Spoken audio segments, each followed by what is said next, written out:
আজ হোয়াইট হাউসে জেলেনস্কি ও ইউরোপীয় নেতাদের সঙ্গে মার্কিন প্রেসিডেন্টের বৈঠক। ইউক্রেনকে নিরাপত্তা নিশ্চয়তা দিতে রাজি পুতিন, জানালেন ট্রাম্পের বিশেষ দূত। গাজার ত্রাণ কেন্দ্র যেন মৃত্যু ফাঁদে। ইসরায়েলি হামলায় প্রাণ গেল 57 ফিলিস্তিনির। গুরুতর অসুস্থ শিশুদের সরিয়ে নিতে যুক্তরাজ্যের 100 পার্লামেন্ট সদস্যের আবেদন। যুক্তরাষ্ট্র ও ইসরায়েলকে উৎখাতের হুমকি ইরানের। মধ্যপ্রাচ্যে প্রতিরোধ গড়ে তোলার হুঁশিয়ারি। তেহরানের সামরিক ও প্রতিরক্ষা খাত শক্তিশালী করতে হচ্ছে নতুন আইন।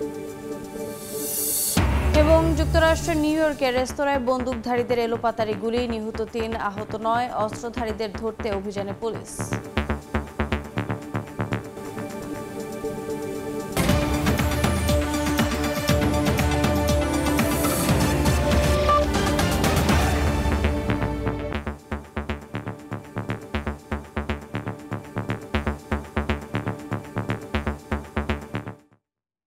আন্তর্জাতিক সময়ের সঙ্গে আছে আমি রোজা চৌধুরী। ইউক্রেন ইস্যুতে যুক্তরাষ্ট্রের স্থানীয় সময় সোমবার হোয়াইট হাউসে ডোনাল্ড ট্রাম্পের সঙ্গে বৈঠকে বসতে যাচ্ছেন জেলেনস্কি। সেখানে যুক্তরাজ্য, ফ্রান্স, জার্মানি সহ ইউরোপের বিভিন্ন দেশের নেতারা যোগ দেবেন। তাদের আহ্বান, যুদ্ধ বন্ধের কোনো চুক্তির ক্ষেত্রে যেন ইউক্রেনের নিরাপত্তার বিষয়টি মাথায় রাখা হয়। এমন পরিস্থিতির মধ্যে ইউক্রেনের নিরাপত্তা নিশ্চয়তা নিয়ে পুতিনের রাজি হওয়ার বিষয়টি সামনে আনলেন ট্রাম্পের বিশেষ দূত স্টিভ উইটকফ। তিনি জানান, ইউক্রেনকে শক্তিশালী নিরাপত্তা নিশ্চয়তা দিতে রাজি হয়েছেন রুশ প্রেসিডেন্ট ভ্লাদিমির পুতিন। কিয়েভ শান্তি চুক্তির মার্কিন আহ্বান সরাসরি প্রত্যাখ্যান করলেন ইউক্রেনের প্রেসিডেন্ট ভলোদিমির জেলেনস্কি। বলেন, সংঘাত মীমাংসায় রাশিয়া একাধিক দাবি তুলেছে, সেগুলো একে একে খতিয়ে দেখতে সময় লাগবে। তাই প্রথম শর্ত হলো যুদ্ধবিরতি, তারপরেই টেকসই শান্তি চুক্তি নিয়ে অগ্রগতি সম্ভব। তার মতে, অস্ত্রের হুমকি মুখে আলোচনার কোনো যৌক্তিক ভিত্তি তৈরি হয় না। এদিকে রাশিয়া বলছে, যুদ্ধবিরতি মেনে নিলে ইউক্রেন তা ব্যবহার করবে নতুন করে অস্ত্র জোগাড়ের জন্য। এদিকে রাশিয়ার প্রেসিডেন্ট ভ্লাদিমির পুতিন ইউক্রেনকে যুক্তরাষ্ট্র ও ইউরোপীয় দেশগুলোর মাধ্যমে শক্তিশালী নিরাপত্তা নিশ্চয়তা প্রদানে রাজি হয়েছেন। রোববার সংবাদ মাধ্যম সিএনএনকে দেয়া সাক্ষাৎকারে ট্রাম্পের বিশেষ দূত স্টিভ উইটকফ একথা জানান। উইটকফ বলেন, এটি আলোচনায় গুরুত্বপূর্ণ প্রভাব ফেলতে পারে। পুতিনের এই সিদ্ধান্ত মোড় বদলে দিতে পারে বলে মন্তব্য করেন তিনি।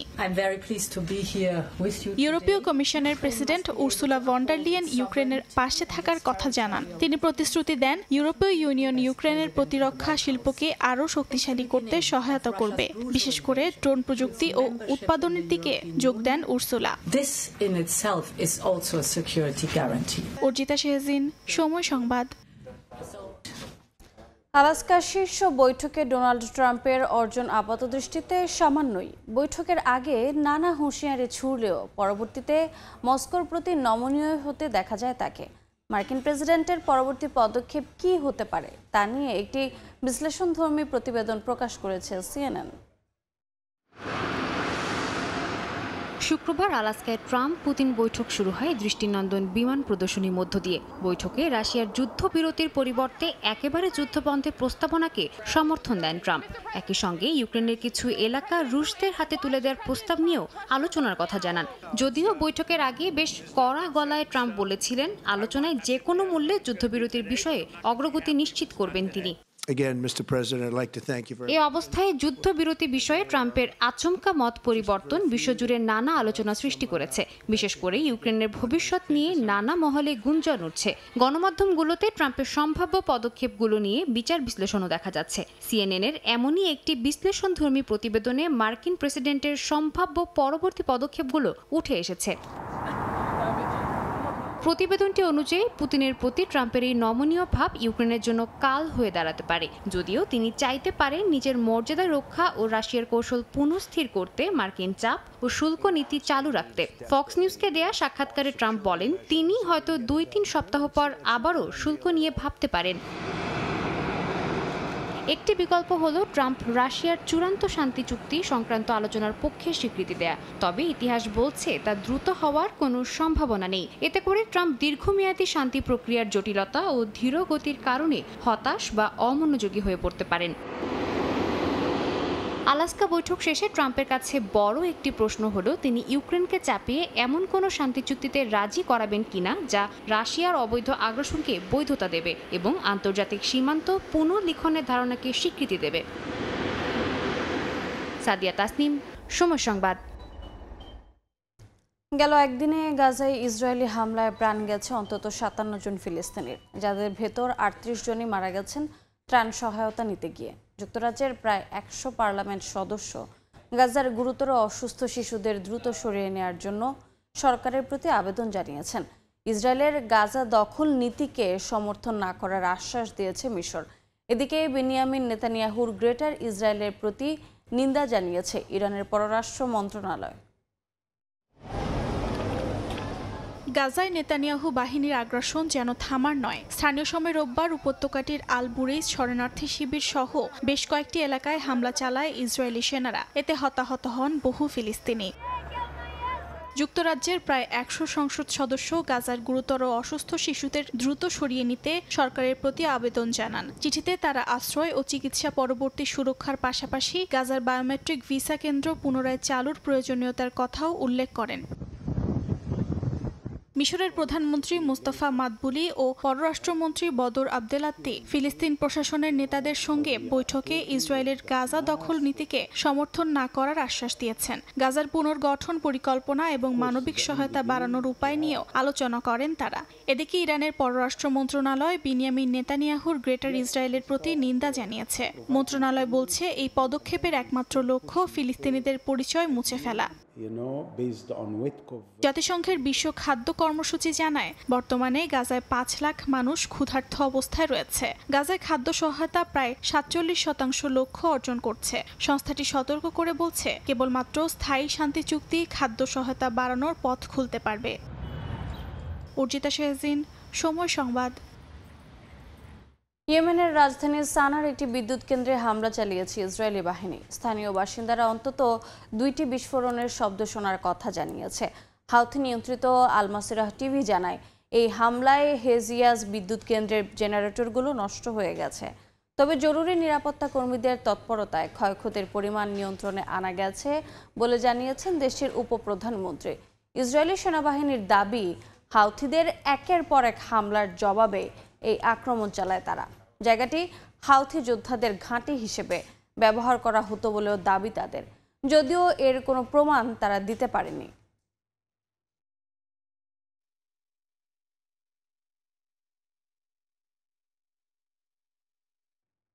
মধ্যপ্রাচ্যের দেশগুলোকে সঙ্গে নিয়ে যুক্তরাষ্ট্র ও ইসরায়েলের নিপীড়নের অবসান ঘটিয়ে দেশ দুটিকে গোড়া থেকে উৎখাত করবে বলে হুঁশিয়ারি দিয়েছে ইরান। ইসলামের চূড়ান্ত বিজয় অর্জন না হওয়া পর্যন্ত এ সংগ্রাম অব্যাহত থাকবে বলে জানিয়েছেন দেশটির জাতীয় নিরাপত্তা সচিব। তেহরানের সামরিক ও প্রতিরক্ষা খাত শক্তিশালী করতে পার্লামেন্টে নতুন বিল উত্থাপন করা হচ্ছে। এর মধ্যেই ইরান ককেশাস অঞ্চলের বিদেশি শক্তির উপস্থিতির ওপর তীক্ষ্ণ নজর রাখছে বলে জানিয়েছে দেশটির পররাষ্ট্র মন্ত্রণালয়।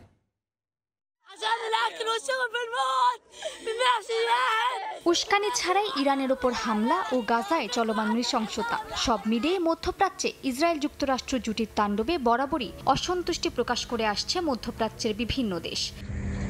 তবে এবার মধ্যপ্রাচ্যের সব ইসলামী দেশগুলোকে সঙ্গে নিয়ে ইসরায়েল যুক্তরাষ্ট্রকে কঠোরভাবে মোকাবিলার হুঁশিয়ারি দিয়েছেন ইরানের সর্বোচ্চ জাতীয় নিরাপত্তা পরিষদের সচিব আলী লারিজানি। তিনি জানান, রাজনৈতিক পার্থক্য সত্ত্বেও বিপদের সময় তেহরানের পাশে দাঁড়িয়েছে মধ্যপ্রাচ্যের এই দেশগুলো। লারিজানি দাবি করেন, ইরানের মিসাইল হামলায় ইসরায়েলের প্রতিরক্ষা ব্যবস্থা একেবারে নড়বড়ে হয়ে গেছে। একই হুঁশিয়ারি উচ্চারণ করেছে ইরানের বিপ্লবী গার্ড বাহিনী। তারা জানায় আঞ্চলিক দেশগুলো একসঙ্গে যুক্তরাষ্ট্র ও ইসরায়েলকে উচ্ছেদ করবে, যেন ইসলামী দেশগুলোর চূড়ান্ত বিজয়ের লক্ষ্য অর্জনের পথ আরও সহজ হয়। আইআরজিসির দাবি, ইরানি জাতি যে কোনো হুমকি মোকাবিলায় প্রস্তুত। এর মধ্যে ইরান সেনাবাহিনীকে শক্তিশালী করার জন্য পার্লামেন্টে নতুন বিল পেশ করা হচ্ছে। জাতীয় নিরাপত্তা ও পররাষ্ট্র কমিশনের চেয়ারম্যান জানিয়েছেন, বর্তমান পরিস্থিতিতে দেশটির প্রতিরক্ষা সক্ষমতা বৃদ্ধি সর্বোচ্চ কৌশলগত অগ্রাধিকার। ইরানের পররাষ্ট্র মন্ত্রণালয়ের মুখপাত্র ইসমাইল বাঘি রেডিও সাক্ষাৎকারে জানান, দক্ষিণ ককেশাসের স্থিতিশীলতা ইরান ও অন্যান্য আঞ্চলিক শক্তির জন্য বিশেষ কৌশলগত গুরুত্ব বহন করে। বাঘি বলেন, ইরান ককেশাসের ঘটনাবলী বিদেশি শক্তির আনাগোনার বিষয়টি সূক্ষ্মভাবে পর্যবেক্ষণ করছে এবং কোনো বিষয়ে অবমূল্যায়ন বা অবহেলা করা হবে না। তিনি সতর্ক করেছেন, আঞ্চলিক এলাকার বাইরে থেকে যাওয়া বাহিনী ও বিদেশি হস্তক্ষেপ কেবল জটিলতা বাড়াবে এবং কোনো ইতিবাচক ফল দেবে না। মালিহা সুহরওয়ার্দী, সময় সংবাদ। আন্তর্জাতিক সময় আরও থাকছে। ভারী বৃষ্টি, পাহাড় ধসে বিপর্যস্ত জম্মু কাশ্মীর, বানের পানিতে ভেসে যাওয়াদের উদ্ধারে চলছে অভিযান। ভয়াবহ দাবানলের কবলে স্পেন, নিয়ন্ত্রণে কাজ করছে দমকল বাহিনী।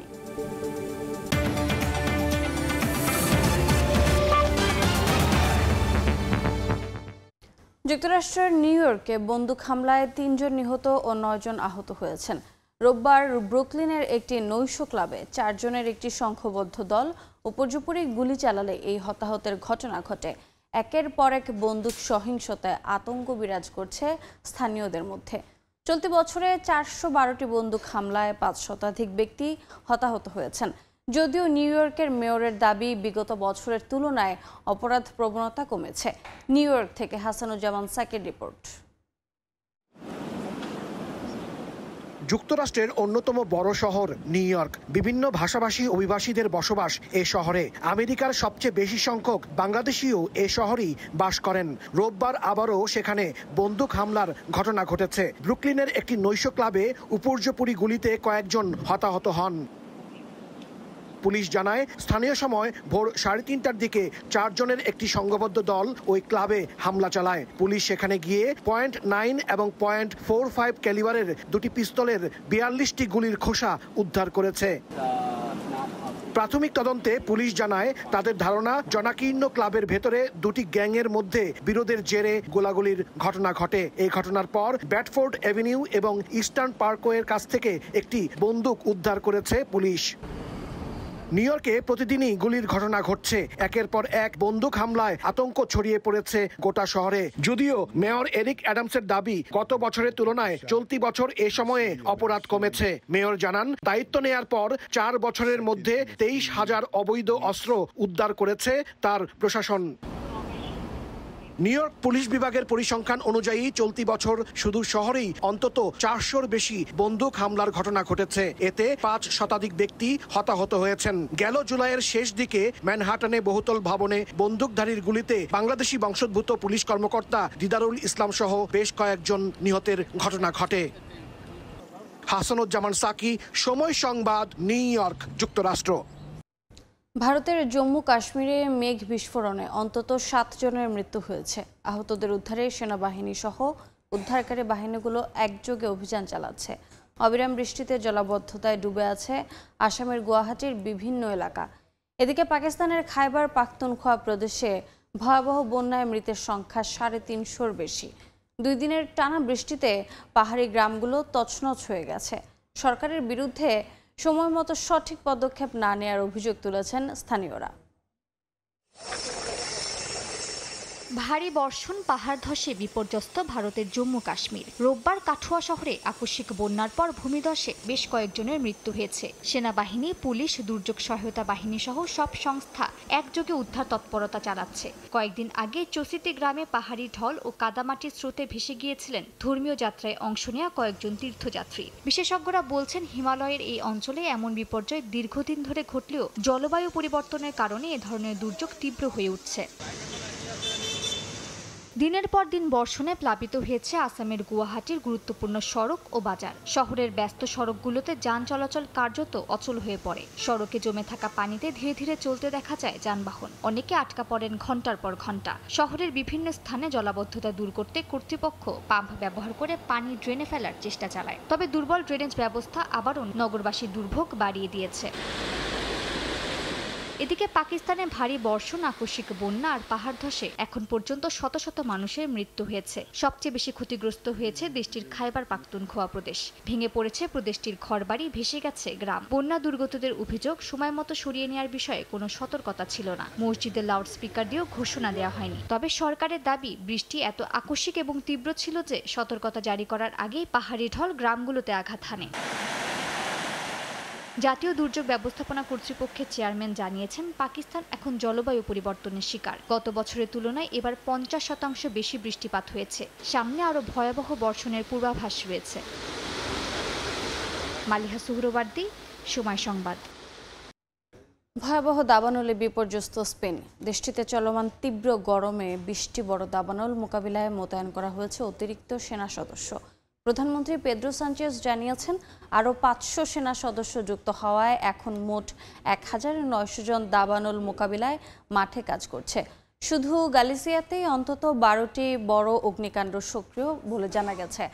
দাবানলের কারণে মাদ্রিদ থেকে গালিসিয়ায় হাইস্পিড ট্রেন বন্ধ রাখা হয়েছে। কর্তৃপক্ষ বাসিন্দাদের মাস্ক ব্যবহার ও বাইরে যাতায়াত সীমিত রাখার নির্দেশ দিয়েছে। দেশটিতে দাবানলের কারণে কিছু অঞ্চলে লকডাউন ঘোষণা করা হয়েছে বলে জানায় সংশ্লিষ্ট কর্তৃপক্ষ। আন্তর্জাতিক সময় আরও থাকছে। যুক্তরাষ্ট্রের ওয়াশিংটনে গৃহহীনদের উচ্ছেদ অভিযান নিয়ে বাড়ছে উত্তেজনা। শহরে ন্যাশনাল গার্ড মোতায়েনের সিদ্ধান্তের প্রতিবাদে বিক্ষোভ, প্রশাসনের কড়া সমালোচনা। অস্ট্রেলিয়ার সিডনির মনাভেল গলফ কোর্সে একটি ছোট বিমান জরুরি অবতরণ করেছে। 1967 সালের পাইপার চেরোকি বিমানটি ইঞ্জিন বিকল হওয়ার কারণে অবতরণ করতে বাধ্য হয়। ট্রেনি পাইলট ও প্রশিক্ষককে নিরাপদে উদ্ধার করা হয়েছে। হঠাৎ ইঞ্জিন বন্ধ হয়ে যাওয়ায় তারা গলফ কোর্সের ক্লাব হাউসের সামনের অংশে জরুরি অবতরণ করে। বিমানের অবতরণের সময় আশপাশের মানুষ ও খেলোয়াড়রা দ্রুত এগিয়ে গিয়ে পাইলটদের সাহায্য করেন। স্বাস্থ্যকর্মীরা ও ফায়ার সার্ভিসের কর্মীদের দ্রুত প্রতিক্রিয়ার কারণে দুর্ঘটনার প্রভাব সীমিত রাখা সম্ভব হয়েছে বলে জানান স্থানীয় কর্তৃপক্ষ।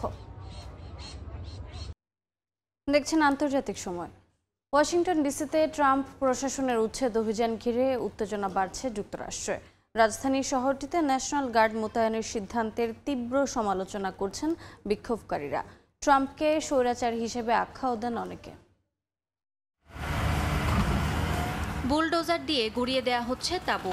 যুক্তরাষ্ট্রের রাজধানী ওয়াশিংটন ডিসিতে এই অভিযান চালানো হয়। প্রেসিডেন্ট ডোনাল্ড ট্রাম্পের পোস্টের পর গৃহহীনদের ঘরবাড়ি উচ্ছেদে এই অভিযান পরিচালনা করে স্থানীয় প্রশাসন। এতে অন্তত 11 জন আশ্রয় হারিয়েছেন। সম্প্রতি নিজের সামাজিক যোগাযোগ মাধ্যম ট্রুথ সোশ্যালে গৃহহীনদের ছবিসহ এক পোস্টে ট্রাম্প জানান, অবিলম্বে তাদের সরে যেতে হবে। গৃহহীনদের কারণে শহরে অপরাধের মাত্রা বেড়ে চলেছে অভিযোগ করে ওয়াশিংটন ডিসিতে অপরাধ দমনে কঠোর পদক্ষেপ নেওয়ার আদেশ দেন ট্রাম্প। 4 দিন পরই শহর কর্তৃপক্ষ বুলডোজার পাঠিয়ে ওই তাঁবুগুলো উচ্ছেদ করে। শহরের বার্ষিক প্রতিবেদনে বলা হয়, চলতি বছর রাজধানীর বাস্তুচ্যুত গৃহহীনদের সংখ্যা প্রায় 5138। হোয়াইট হাউস জানায়, গৃহহীনদের আশ্রয়কেন্দ্রে নেওয়ার চেষ্টা করা হবে, তবে প্রত্যাখ্যান করলে জরিমানা বা কারাদণ্ডের মুখোমুখি হতে হবে। গৃহহীনদের উচ্ছেদ অভিযান নিয়ে চলছে সমালোচনা। রোববার দেশটির ক্যালিফোর্নিয়া অঙ্গরাজ্যে ট্রাম্পের নীতির সমালোচনা করে বিক্ষোভ করেন হাজারো মানুষ।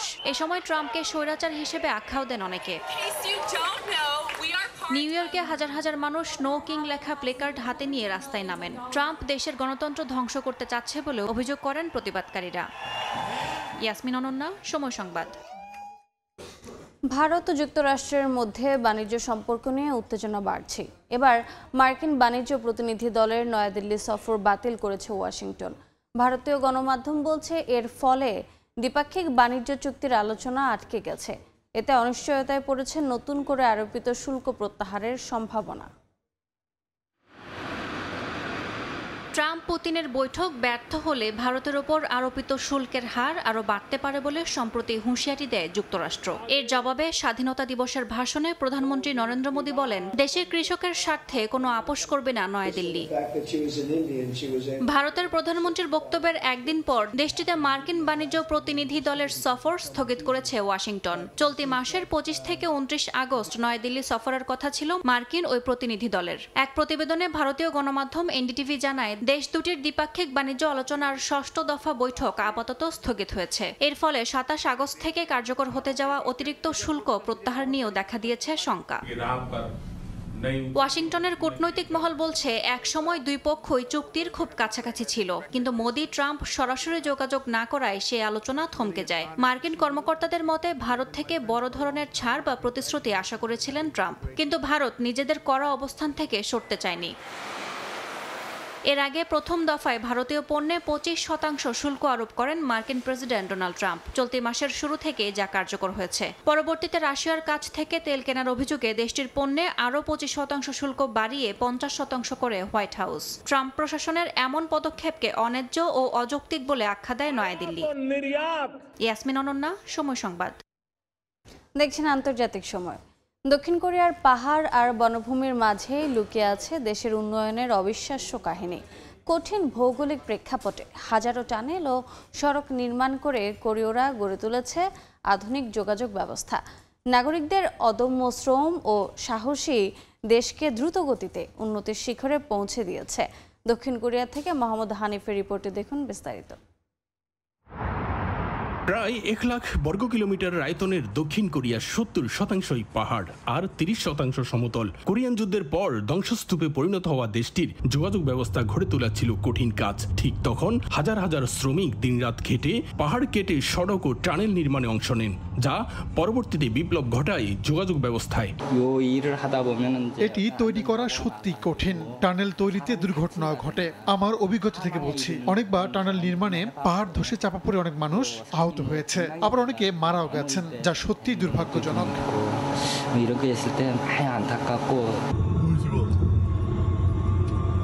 পাহাড় কেটে রেলপথ ও সড়ক পথে দেশ জুড়ে রয়েছে প্রায় 4000-এরও বেশি টানেল, যেগুলো সেন্সর ভিত্তিক স্মার্ট মনিটরিং সিস্টেমের আওতায়, যা ধোঁয়া, আগুন, গ্যাস, তাপমাত্রা, যানবাহনের গতি সব সময় পর্যবেক্ষণ করে। মোবাইল নেটওয়ার্ক ও ওয়াইফাই কভারেজ ছাড়াও টানেলগুলোতে রয়েছে দুর্ঘটনায় উদ্ধারে যোগাযোগের জন্য রেডিও রিপিটার সিস্টেম। এই পাহাড়ে ঘেরা পর্বতময় দেশটাকে তারা কেটে বিভিন্ন ফ্যাক্টরি, মিল, কলকারখানা তৈরি করছে এবং টানেল তৈরি করছে, বিশাল বিশাল টানেল, যে টানেলের মাধ্যমে তারা দেশের যোগাযোগ ব্যবস্থাটা খুবই সুন্দর করছে। এই কারণে দেশটা অনেক ডেভেলপ হয়েছে। তাদের রাস্তাঘাটগুলো খুবই সুন্দর এবং তারা যে টানেলগুলো তৈরি করেছে এগুলোও খুব সুন্দর।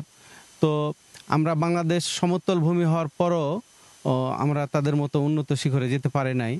আর দক্ষিণ কোরিয়া তাদের পাহাড় হওয়ার পরও তারা অনেক সুন্দরভাবে তাদের দেশকে এগিয়ে নিয়ে গেছে। বিশ্বের দীর্ঘতম রেল সুড়ঙ্গগুলোর মধ্যে অন্যতম দক্ষিণ কোরিয়ার ইয়োলহিয়ন টানেল, যেটি 50.3 কিলোমিটার লম্বা পথ। এই টানেলগুলো না তৈরি হলে হয়তো দক্ষিণ কোরিয়ার অস্তিত্ব টিকে থাকাটাই কঠিন হয়ে যেত। জীবনের ঝুঁকি নিয়ে টানেল বানাতে গিয়ে অনেকেই দুর্ঘটনায় প্রাণ হারিয়েছেন। দক্ষিণ কোরিয়ার সড়ক টানেলগুলো শুধু প্রযুক্তির নিদর্শন নয়, বরং এগুলো কোরীয় নাগরিকদের অদম্য সাহস, শ্রম ও দেশের জন্য আত্মত্যাগের প্রতীক। দক্ষিণ কোরিয়া থেকে মোহাম্মদ হানিফ, সময় সংবাদ। দেখছেন আন্তর্জাতিক সময়। ইন্দোনেশিয়ার সুলাওয়েসি অঞ্চলে শক্তিশালী 6 মাত্রার ভূমিকম্প আঘাত হেনেছে। এতে 29 জন আহত হয়েছেন। 2 জনের অবস্থা গুরুতর বলে জানিয়েছে স্থানীয় কর্তৃপক্ষ।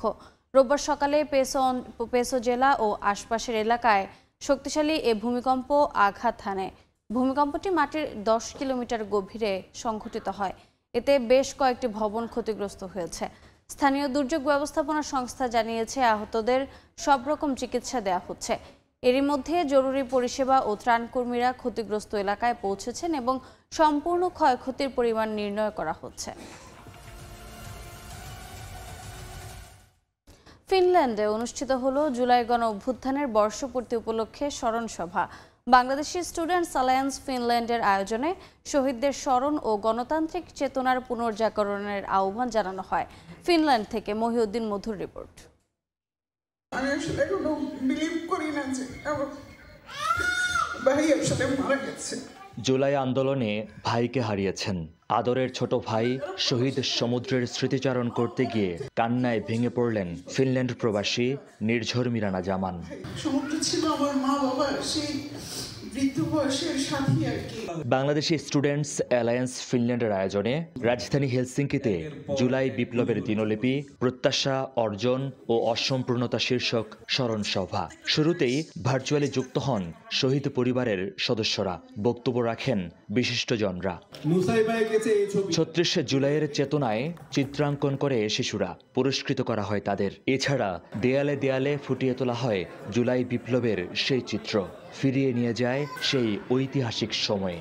তাদের রক্ত ঢেলে দিয়ে স্বাধীনতা এনে দিয়েছে। আমরা তাদের সাথে একাত্মতা পোষণ করে গত বছরও আমরা বিভিন্ন ধরনের কাজ করার চেষ্টা করেছি, বিভিন্ন ধরনের প্রোগ্রাম অ্যারেঞ্জ করার চেষ্টা করেছি। পরিবেশিত হয় দেশ ও দ্রোহের জাগরণী গান, নাটিকা। শহীদ ও আহতদের সুস্থতায় দোয়ার মধ্য দিয়ে শেষ হয় আয়োজন। আমরা যারা জুলাইয়ের পক্ষের মানুষ আছি, সব দল মিলে আমাদের দেশের পক্ষে কাজ করতে পারি, আন্তর্জাতিক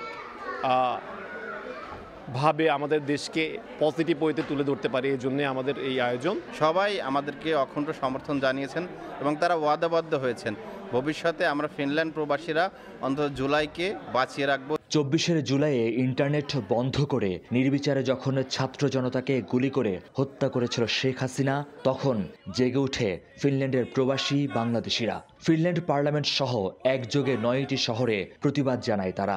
রেমিটেন্স বন্ধ সহ আন্তর্জাতিক অঙ্গনে তুলে ধরেন বাংলাদেশের ভয়াল সেই হত্যাযজ্ঞ।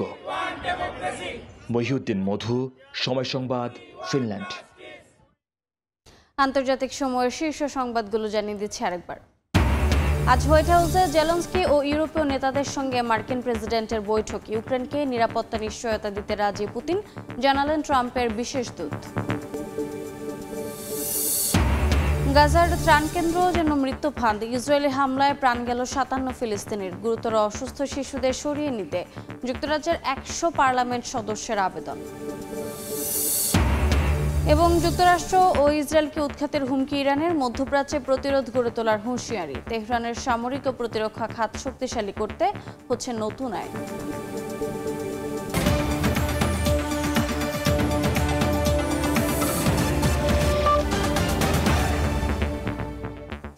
এই ছিল আন্তর্জাতিক সময়। সঙ্গে থাকুন সময়ের।